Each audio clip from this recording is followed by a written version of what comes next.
Well, the authorities have spoken, as well as some of the residents who have been directly affected by the latest responses since the declaration last night of the presidential election results. Let's talk to the humanitarian side in terms of their responses and experiences so far. I have Dr. Abbas Gullet, the Secretary General of the Red Cross. Thank you for joining us, and I'm sure it's been a busy time for you. Take us back to your responses, when and where your responses were after the declaration, at least last night. So thank you for having me here, Mark. So primarily our response started in relation to post-election. Once the announcement was made last night by IEBC, we saw, of course, the upsurge of violence in Nairobi. That was largely in Kibera, in Mathare 4A and B, Mathare North. We saw that in Kisumu. We saw it in Migori, in Homa Bay. And these were the areas that were most affected last night. And there was serious fighting, I would say, between the police and the protesters, which throughout the night. Throughout the night, by and large, which made our work very difficult. And of course, there were lots of Kenyans out there calling on for the Red Cross to be out there. But what I want to say is that we're also human beings, our staff and volunteers, young men and young women who give their life free of service for free services every day. And there's only so much risk that one could take because our protection is our emblem. But we were out there most of the night prepared to respond, which we did respond where we could have access. But more importantly, this morning, we've had access to all areas. We had a bit of challenges in certain parts of the country in terms of access.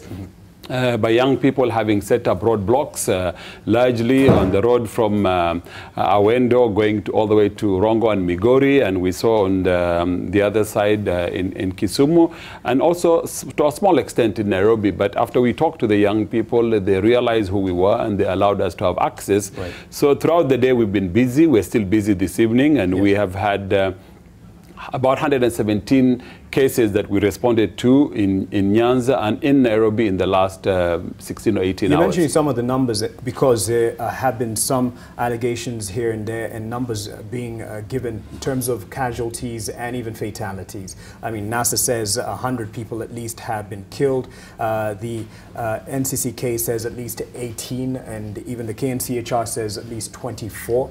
The bit of conflicting numbers. You have access to places most of us do not because of your work. What can you confirm?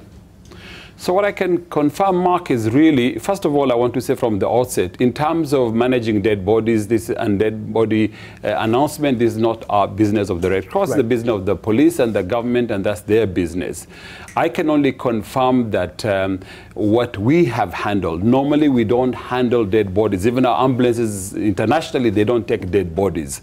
But we did pick the dead body of the young girl that was reported in Mathare North by the NTV reporter who was there, because we were there at the same time and were able to pick that young girl because of the condition with which the family was in, and that body was taken to the Nairobi University mortuary in Chiromo. But when I said 117 cases that we handle, these are now from serious injuries to minor injuries. Largely, the bulk of that number was in Nairobi, about 32 in Nyanza, but the rest of them here in Nairobi.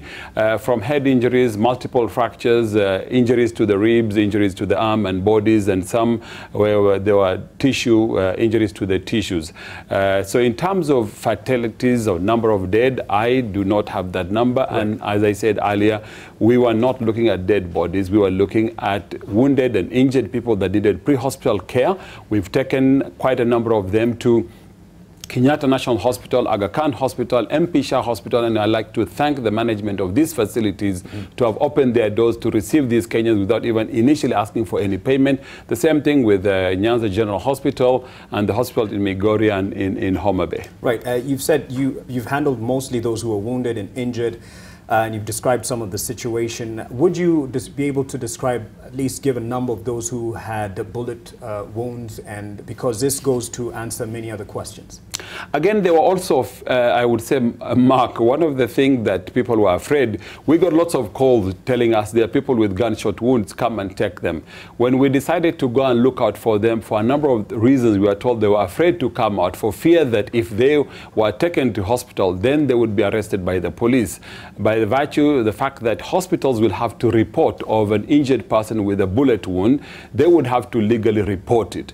What we have done since then is to talk to the government, and I have assurances from the government that we would can pick anyone that was injured with either bullet wound or any other form of injury, take them to a hospital, let them be treated. I have access to the government, and we have had discussion with the authorities, with the Inspector General, and with the CS Matiangi, who have been very forthcoming and say, we let you do your work as Red Cross and will not interfere, and I'm very happy for that. So I want to say to anyone who would say that he or she has been shot and they are afraid and in fear of being arrested, this now becomes our responsibility as Red Cross and my responsibility, and we will go out there and take them out and take them to hospital where they can get proper care and proper treatment. So there's no need to live with these injuries and for fear in your home. So, but I really want to urge the young people and even the political leaders from all walks on both sides of the aisle that, look, I mean, let us have access, let us do our work,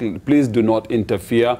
We are not being pushed by anybody. We are independent, neutral, humanitarian organization, and our work is really to reach the most vulnerable at given times of crisis like this. I want to thank for the communities and the young people in Nairobi and in Nyanza who gave us access today to reach those who needed our support. Right. And there's a clarification that you made in the presser that you sent out, and this was to the allegation that there were bodies that were being ferried to other places in the effort to hide the bodies, and they were being put in gunny bags. And you made a clarification in your statement. Would you please speak to that?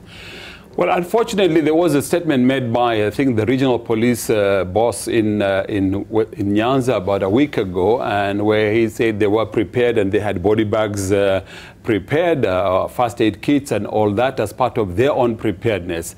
And when he was further questioned, he also, unfortunately, mentioned the name of the Red Cross, saying that Red Cross also normally have these things and they also are prepared.